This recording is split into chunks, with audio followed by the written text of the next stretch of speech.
আসসালামু আলাইকুম, welcome back to get builder. আমরা হচ্ছে 16.2 লেসনটা করতে যাচ্ছি। এই লেসনে আমরা শিখব কিভাবে আমরা একটা ড্রয়িংয়ে আমাদের যে প্লটিংটা সেটা ঠিকঠাকভাবে করতে পারি। মূলত আমাদের যে প্লট রিলেটেড যেসব কোয়েশ্চেন আছে লেআউটে আমরা পেজ সেট আপ কীভাবে করতে পারি, অর্থাৎ এই রিলেটেড জিনিসপত্র আমরা দেখব। সো শুরু করা যাক। প্রথমেই আমরা হচ্ছে একটা লেআউট নিব। ফর এক্সাম্পল আমরা নতুন একটা পেজ নিয়ে নিলাম, অ্যান্ড এই পেজটাকে হচ্ছে আমরা চাইলে রিনেম করতে পারি। কীভাবে? জাস্ট এইখানে আমাদের মাউস কার্সরটা রেখে যদি আমরা রাইট ক্লিক করি তাহলেই আমরা হচ্ছে এটা রিনেম করতে পারবো। সো আমি এটার নাম দিলাম ফ্লোর প্ল্যান। আচ্ছা, এখন এই লেআউটের এডিটটা আমরা দুইভাবে করতে পারি। একটা হচ্ছে প্রথম আমরা এই লেআউট ট্যাবে গিয়ে আমাদের এখানে পেজ সেট আপ ম্যানেজার, এখানে গিয়ে আমরা এটা করতে পারি। আউটপুটে গিয়ে যদি আমরা পেজ সেট আপ ম্যানেজার খুঁজি তাহলেও আমরা এটা করতে পারি।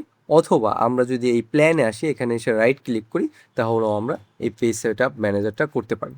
ওকে ফাইন, আমরা লেআউটে চলে গেলাম এবং এখানে আমরা পেজ সেট আপে চলে গেলাম।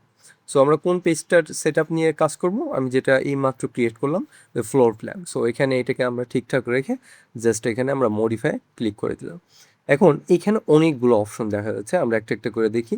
প্রথমেই হচ্ছে আমাদের যে প্লট আর নেমটা, সো এইখানে মূলত আমাকে দিতে হবে, চুজ করতে হবে যে আমি যে আমার যে ড্রয়িংটা আছে এটা কি আমি প্রিন্ট দিব, পিডিএফ করব, বা অন্য কোনো ফাইল, যেমন এখানে ই প্লট আছে, এক্সপিএস কম্প্যাটেবল ফাইল করা যায়। তারপর আমাদের বিভিন্ন কোয়ালিটির পিডিএফ এখান থেকে পাওয়া যায়। তো এখনকার মতো আমার এখানে কোনো প্লটার সেট করা নাই, তাহলে ওই প্লটারগুলাও দেখায়, যেগুলো ডিরেক্ট প্রিন্ট করে যে প্লটারগুলো, সেগুলো এখানে নাই, এই জন্য ওটা দেখাচ্ছে না। প্রিন্টার কানেক্ট করা আছে, এই জন্য এইচপি প্রিন্টারটা এখানে দেখাচ্ছে। সো আমি সরাসরি যদি এগুলো সিলেক্ট করি, আমি জাস্ট ক্লিক করলে আমারগুলো প্রিন্ট হয়ে যাবে। তো এখন আমি চাচ্ছি প্রিন্ট করতে না, আমি পিডিএফ করতে চাচ্ছি। সো আমি DWG.2 পিডিএফ এই অপশনটা চুজ করলাম। এবং এই অপশনটা চুজ করার পর এখানে আমাদের এই রিলেটেড যত ধরনের কি বলে প্রপার্টিজ আছে এগুলো এখানে শো করবে, আমরা চাইলে এটা এডিট করতে পারবো। ওকে ফাইন, এরপর আমি এখানে চলে আসবো, নিচে আমরা একটা অপশন দেখতে পাবো, এটা হচ্ছে পিডিএফ অপশন। এখানে আইসা মূলত আমাদের যে ড্রয়িংয়ের হচ্ছে ডিপিআইটা কেমন হবে সেটা আমরা চুজ করতে পারি। এটা কিন্তু অনেক হায়ার কোয়ালিটি পর্যন্ত, মানে 4800 ডিপিআই পর্যন্ত দেওয়া যায়, যেটা কিন্তু মানে হিউজ, যেটা প্রিসিশনটা খুব ভালো আসে আর কি। সো সব ড্রয়িংয়ে আমাদের এগুলো দরকার নয়, মূলত যেগুলো মাস্টার প্ল্যান করা হয় বা সিটি কর্পোরেশনের প্ল্যানের জন্য যেগুলাকে হচ্ছে আমাদের মানে কি বলে ফাইল রেডি করতে হয়, সেসব ক্ষেত্রে একটু বেশি প্রিসিশন হলে, মানে A0 সাইজ পেপার বা আরও বড় যেসব পেপার যেগুলো প্লটারে প্রিন্ট করে, সেগুলোর জন্য আমাদের হায়ার প্রিসিশন দরকার, তো ওগুলো দেওয়া যায়। এরপরেটা আছে লাইন ওয়াইড। এইটা কি? জাস্ট এটা চুজ করেন আর লাইন মার্চটা চুজ করেন, তাহলে এখানে পার্থক্যটা বোঝা যাবে। সো লাইন মার্চটা হলো একটার উপর আর একটা মার্চ হয়ে থাকবে, আর লাইন ওভাররাইট হলো যেই কালারটা সেটার উপর দিয়ে চলে যায় থাকবে। সো আমি আপাতত এগুলোই চাচ্ছি। এখানে তেমন কোনো ইম্পর্টেন্ট ডাটা নাই, এগুলোকে সব চেক রেখে আপনি এটাকে ওকে করে দেন।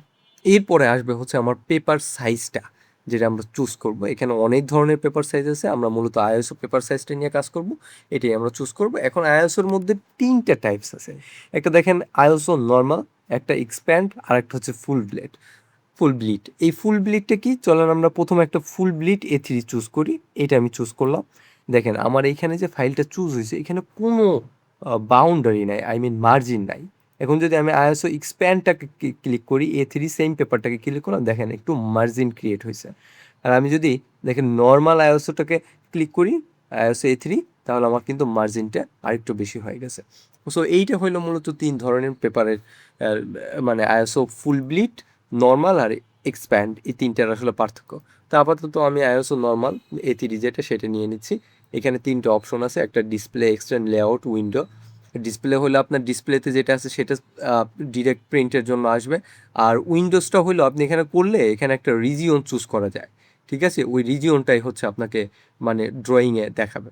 সো আমি এটা চাচ্ছি না, আপাতত আমার লেআউটটা থাকুক, আমি সেটা চাচ্ছি এখানে। ওকে, এরপর চলে আসবে স্কেলটাকে অলওয়েজ 1:1 এখানে রাখবেন ইনিশিয়ালি।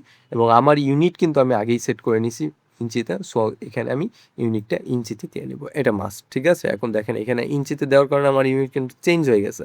সো এখানে আমি যা কী করবো, 1:1 করে দিব, বা এখানে লিখলেও এটা হয়তো, ঠিক আছে? এটা গেল এই অপশনটা। এরপর হচ্ছে আমার এখানে কিছু অপশন আছে, সেটা হলো ডিসপ্লে, এই ডিসপ্লে প্লট স্টাইল। এইটার মধ্যে মূলত আমাদের এই যদি আমি চাই যে আমার পুরো ড্রয়িংটা যদিও আমি বিভিন্ন কালারে করেছি কিন্তু আমি চাচ্ছি যে এটা ব্ল্যাক অ্যান্ড হোয়াইট আমি প্রিন্ট করতে, তাহলে আমরা মনোকম ডট সি টিবি এটা দিয়ে দিতে পারি, বা আমি চাচ্ছি কালারে করতে তখন এই ক্যাট ডট সি টিবি এটা চুজ করে দিতে পারি, ঠিক আছে।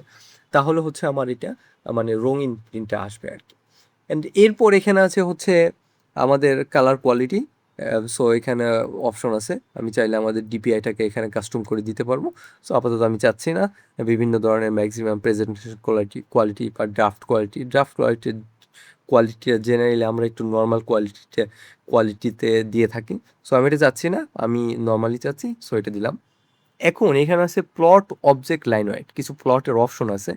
এখন এইটা হয়েছে কি আমাদের অবজেক্টের যে লাইন ওয়েটটা আছে যদি এটা চেক রাখি তাহলে সেটা আমাদের প্রিন্টে আসবে, আর যদি না রাখি সবগুলো লাইন ওয়েট সেম আসবে, ঠিক আছে। এরপরটা আছে প্লট ট্রান্সপারেন্সি, আমাদের যে ট্রান্সপারেন্সির যে কাজ শিখছি সেটা যদি আমরা এখানে শো করতে চাই তাহলে এই ট্রান্সপারেন্সিটা এখানে দেখা যাবে। আর প্লট উইথ প্লট স্টাইল, সেটা তো এই যে এখানে আমরা যে প্লট স্টাইলটা দিয়েছি সেটা অ্যাকসেপ্ট করার জন্য আমাদের এখানে এটাকে চেকড মার্ক লাগবে। আর প্লট পেপার স্পেস লাস্ট এটা থাকুক। আর হাইট পেপার স্পেস অবজেক্ট এটা মূলত 3D কাজে লাগে, সো নট সো ইম্পর্ট্যান্ট আর কি, নট ভেরি নেসেসারি। এখন হচ্ছে আমাদের এখানে 3টা ওরিয়েন্টেশন, পোর্ট্রেট, ল্যান্ডস্কেপ, যেহেতু আমার ড্রয়িংটা ল্যান্ডস্কেপে আছে সো আমি চাচ্ছি এটাকে ল্যান্ডস্কেপে রাখতে, চাইলে কিন্তু এটা আমরা এটাকে চাইলে তো এটাকে আমরা ল্যান্ডস্কেপে রাখতেছি, রেখে আমরা জাস্ট ওকে করে দিলাম এবং এখানে এসে আমি ক্লোজ করে দিলাম। তাহলে আমি দেখব আমাদের এই ইয়েটা কিন্তু চেঞ্জ হয়ে আমার যে ডিজায়ার্ড প্লট সাইজ সেটার মধ্যে চলে আসছে। কীভাবে আমি ওটা আবার চেক করবো, জাস্ট এখান থেকে এবার এখান থেকে অ্যাক্টিভ করি, পেজ সেটআপ ম্যানেজারে যাব, দেখেন DWG টু PDF, আগে কিন্তু এই প্লটারটা ছিল না, এখানে PDF Microsoft file two PDF বা এরকম কিছু একটা ছিল, কিন্তু এখন কিন্তু আমি মডিফাই করার পর এটা চেঞ্জ হয়ে গেছে। বা এই যে লেআউটটা দেখেন, লেআউট ওয়ানে ওটা কিন্তু আমি এডিট করি নাই, সো ওইটার ক্ষেত্রে দেখেন ডিভাইস সিলেক্টেড না, প্লটার সিলেক্টেড না, শুধু পেপার সাইজটা আছে, ওয়ার অ্যাপ্লিকেবল কিছুই সিলেক্টেড নাই, কিন্তু এইটা আমার এডিট করার কারণে এটা কিন্তু আমার এডিট হয়েছে এবং অ্যাপ্লিকেবল হয়েছে। সো আজকের ভিডিও এ পর্যন্তই ছিল। আমরা নেক্সট ভিডিওগুলোতে কিভাবে আমরা আরও প্রিন্টিংয়ের ক্ষেত্রে প্রিসাইজ প্রিন্টিং করতে পারি বা প্রিন্টিং রিলেটেড যে কোনো ধরনের সমস্যা আছে আস্তে আস্তে দেখব। ধন্যবাদ সবাইকে। আসসালামু আলাইকুম।